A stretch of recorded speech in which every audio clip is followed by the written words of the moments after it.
পাকিস্তানের অভিনেত্রী হানিয়া আমিরকে নিয়ে আমাদের বাংলাদেশে একটা অন্য লেভেলের একটা ক্রেজ রয়েছে। ওকে, যদি কোনো ভালো মানের অভিনেতা অভিনেত্রী মানে যখনই কোনো একটা ভালো সিনেমা নির্মাণ হবে, ঠিক সেই সিনেমার মধ্যে হানিয়া আমিরকে নায়িকা হিসেবে দেখার আগ্রহ আমাদের বাঙালিদের হয়ে থাকে, জানি না কি কারণে। তবে এখানে এই বিষয়টা ঘটে সব থেকে বেশি একজনের ক্ষেত্রে, সেটা হচ্ছে শাকিব খানের যখন কোনো সিনেমা নির্মাণ হবে বলে ঘোষণা আসে, ঠিক সেই সিনেমার নায়িকা হিসেবেই বাঙালিরা সব সময় আশা আকাঙ্ক্ষা নিয়ে থাকে যে এবার আমরা হানিয়া আমিরকে দেখতে পারবো শাকিব খানের সিনেমার অভিনেত্রী হিসেবে। তো বারবার এই ইয়াটা ভুল হয়েছে, প্রমাণিত হয়েছে, কারণ এখন পর্যন্ত কোনো সিনেমায় হানিয়া আমিরকে আমরা শাকিব খানের সিনেমার সাথে দূরে করে অন্য কোনো নায়িকার সাথেও দেখতে পারিনি। আর পরবর্তী সময়ে দেখতে পারবো কিনা তা বিষয়ে এখনো সুস্পষ্ট নির্ধারণ করা যাচ্ছে না, এটা নির্ভর করে সময়ের উপর। তবে বাংলাদেশে আসতে যাচ্ছে হানিয়া আমির সর্বপ্রথম এই আমাদের দেশে, বাংলাদেশে ঢাকায় আসবে উনি একটা অনুষ্ঠানে।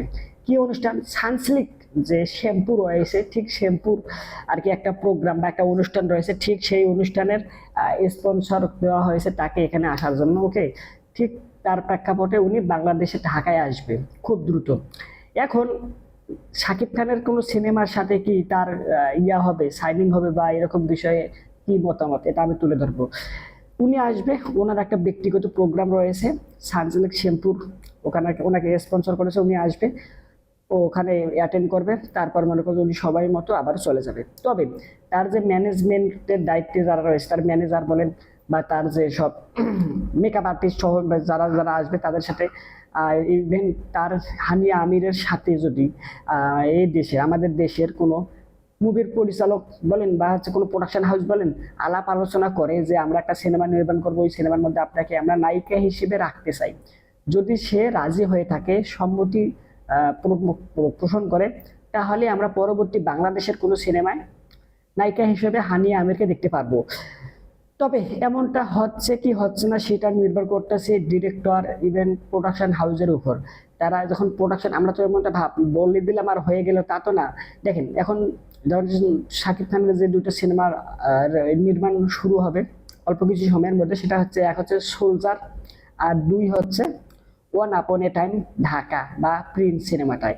এখন এই দুইটা সিনেমার সুস্পষ্টভাবে এখনো আমাদের নায়িকা কে থাকবে আমরা এখন পর্যন্ত জানতে পারিনি। তবে যদি এই ওয়ান আপন এ টাইম ঢাকা বা প্রিন্স বলতে পারেন, এই সিনেমার নাম প্রিন্স বলবো আমি, এই প্রিন্স সিনেমার মধ্যে যারা মেকার রয়েছে, পরিচালক বা প্রোডাকশন হাউস, যদি তারা হানিয়া আমিরের সাথে আলাপ আলোচনা করে, তার ম্যানেজারের সাথে কথা বলে তাদের এই সিনেমা সাইনিং করায়, তাহলে আমরা শাকিব খানের সাথে এই প্রিন্স সিনেমায় দেখতে পারবো। বা সোলজার সিনেমার যেসব পরিচালক বলেন বা প্রোডাকশন হাউসের রয়েছে, তারা যেটা হানিয়া আমিরের সাথে আলাপ আলোচনা করে এই সিনেমার মধ্যে সাইনিং করায়, তাহলে আমরা সোলজার সিনেমায় দেখতে পারবো। তো এখন পর্যন্ত আমাদের একটা আশা আকাঙ্ক্ষা রয়েছে যে হয়তোবা আমরা হানিয়া আমিরকে দেখতে পারবো, বা হচ্ছে দেখার আমাদের খুব ইচ্ছা। তবে আমরা আমাদের ইচ্ছা, আমাদের আশা আকাঙ্ক্ষা, স্বপ্ন আমরা প্রকাশ করতেছি। এখন প্রোডাকশন হাউস বা পরিচালক কি করবে সেটা তাদের একান্ত ব্যক্তিগত সিদ্ধান্ত। ওকে, এখন আমি যে ইয়াটা তুলে ধরলাম, আমার কি বলে সমীকরণ তুলে ধরলাম, এই সমীকরণ যদি মিলে যায় তাহলে তো ভালো, আর যদি না যায় তাহলে আর কি করার, that's it, I am fine. Okay, এখন যদি হয় এমনটা, তাহলে শুধু আমি একাই না, আপনারা বা আরো অন্যান্য যারা আর কি এইরকম আশা আকাঙ্ক্ষা নিয়ে বসে আছে যে শাকিব খানের সিনেমায় আমরা হানিয়া আমিরকে দেখবো বা দেখতে চাই, তাদের আশা আকাঙ্ক্ষা পূরণ হবে। তবে এটা সম্পূর্ণ নির্ভর করতেছে হানিয়া আমিরের যে ম্যানেজমেন্ট দায়িত্ব রয়েছে যারা, বা হানিয়া আমির নিজেও আর নিজের উপরে। আর এখানে শাকিব খান তো মনে করেন যে পরিচালক বা প্রোডাকশন হাউস ওই সিনেমায় নায়িকা হিসেবে যাকে নেবে গল্প অনুযায়ী, ওকে, ঠিক তার সাথে সে অভিনয় করবে ওই সিনেমার মধ্যে। এবং শাকিব খানের তো মনে করেন যে যেহেতু দর্শক শ্রোতা ভক্ত পাবলিক জনগণ এরকম আশা আকাঙ্ক্ষা রয়েছে, কোথাও গিয়ে শাকিব খান এখানে না করবে না। যদি হানিয়া আমিরকে প্রোডাকশন হাউস বা পরিচালক সাইনিং করায় সিনেমার মধ্যে, তাহলে আমার মতে শাকিব খান এখানে না করার কোনো ইয়া নাই, অপশন নাই। কারণ সিনেমার মধ্যে নায়িকা হিসেবে যাকে নেওয়া হোক না কেন সে অভিনয় করবে। তবে যত ভালো নায়িকা, যত বেশি নাম ডাক জোশ খ্যাতি রয়েছে নায়িকাদের থাকবে, তখন সিনেমাটার প্রচার প্রচারণা আরো বেশি হবে। আমরা রিসেন্ট টাইমে তুফান সিনেমাটাকে দেখেছিলাম, পাকিস্তানে রিলিজ করা হয়েছিল, ওই পাকিস্তানে রিলিজ করা হয়েছিল উর্দু ভাষায়। তো যার প্রেক্ষাপটে পাকিস্তানি সিনেমাটা খুব ভালোভাবে চলেছে, অনেকটা বক্স অফিস কালেকশন তুলে নিয়ে এসেছে, এবং শাকিব খানের পাকিস্তানেও একটা নাম ডাক মানে একটা প্রচার প্রচারণা হয়েছে এই সিনেমাটার মাধ্যমে। ওকে, যদি হানিয়া আমির এই সিনেমার মধ্যে কাজ করে আর এই সিনেমাটা যদি পাকিস্তানে রিলিজ দেওয়া হয়, তাহলে তো মনে করেন আরো বেশি পরিমাণে প্রচার প্রচারণা হবে যে হানিয়া আমির সিনেমার মধ্যে কাজ করেছে বাংলাদেশে গিয়ে এক নায়কের সাথে, মেগাস্টার, ঢাকা ইয়া king megastar superstar number one Shakib খানের সাথে। এই সিনেমাটা আর কি তাদেরও দেখার একটা আগ্রহ তৈরি হবে।